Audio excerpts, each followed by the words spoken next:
The rain started in the middle of the night. At first it was soft and gentle, just a light tapping on the roof of the cabin. It did not seem dangerous.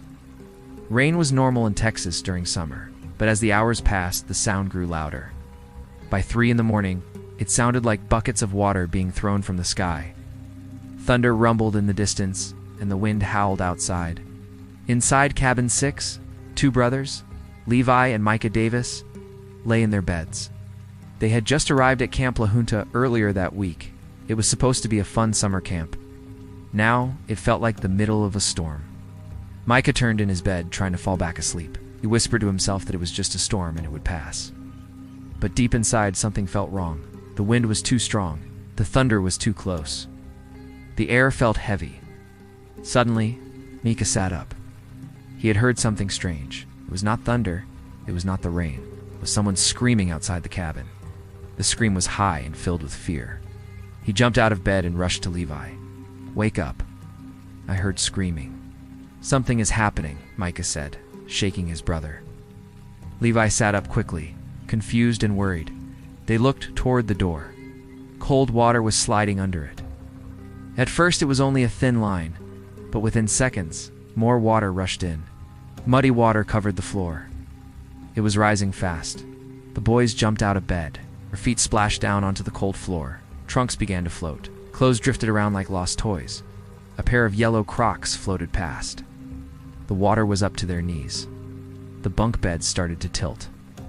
One side rose while the other sank. The whole cabin groaned. Levi looked at the top bunk. "Get up there," he shouted. They both climbed to the top bunk as fast as they could.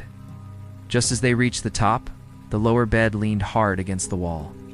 Then they heard a loud crack. A piece of the cabin wall broke open. Rain poured in through the opening. The wind roared into the cabin, bringing more water with it. The boys held on tight.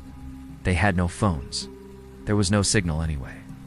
They could not call their parents or ask for help. They were trapped. The cabin below them was full of dark water. It was too deep to see the floor. They stayed quiet, holding each other. Hours passed. They did not know how long they had been up there. The storm outside raged on. They could hear other kids screaming in the distance. They could hear wood breaking and furniture floating.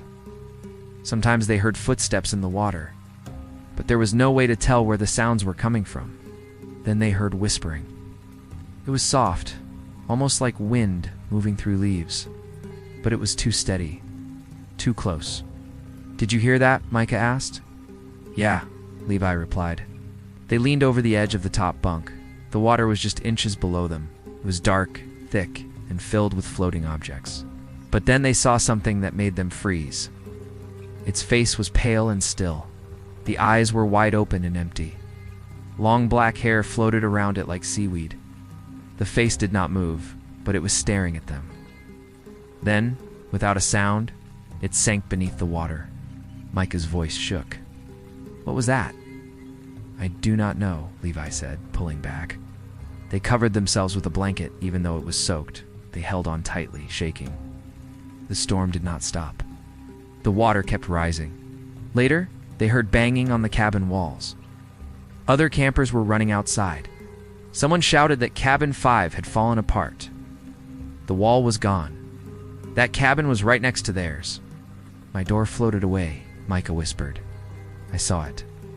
Counselors came and moved some kids to higher ground.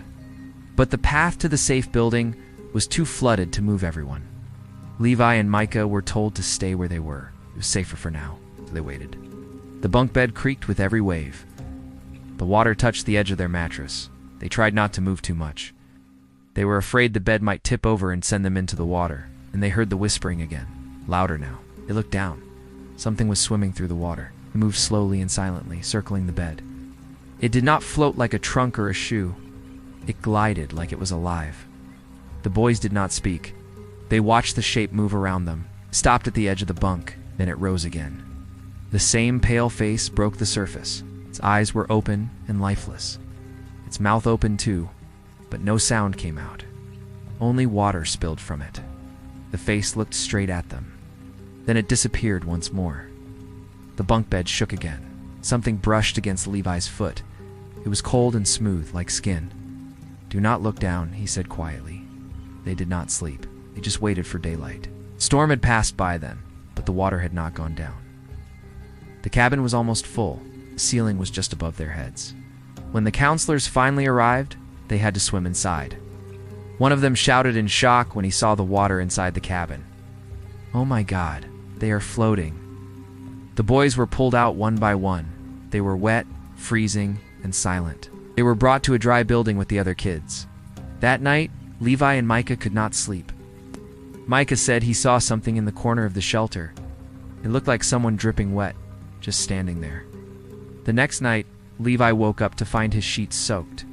There were no water bottles open. The windows were shut. No one else was wet. Some people said it was just stress. They were imagining things. But the boys knew what they saw. They had seen something in the flood, something that did not belong. Micah drew a picture the next day. It was a face with black hair and empty eyes. Underneath it, he wrote "The Lady from the Water."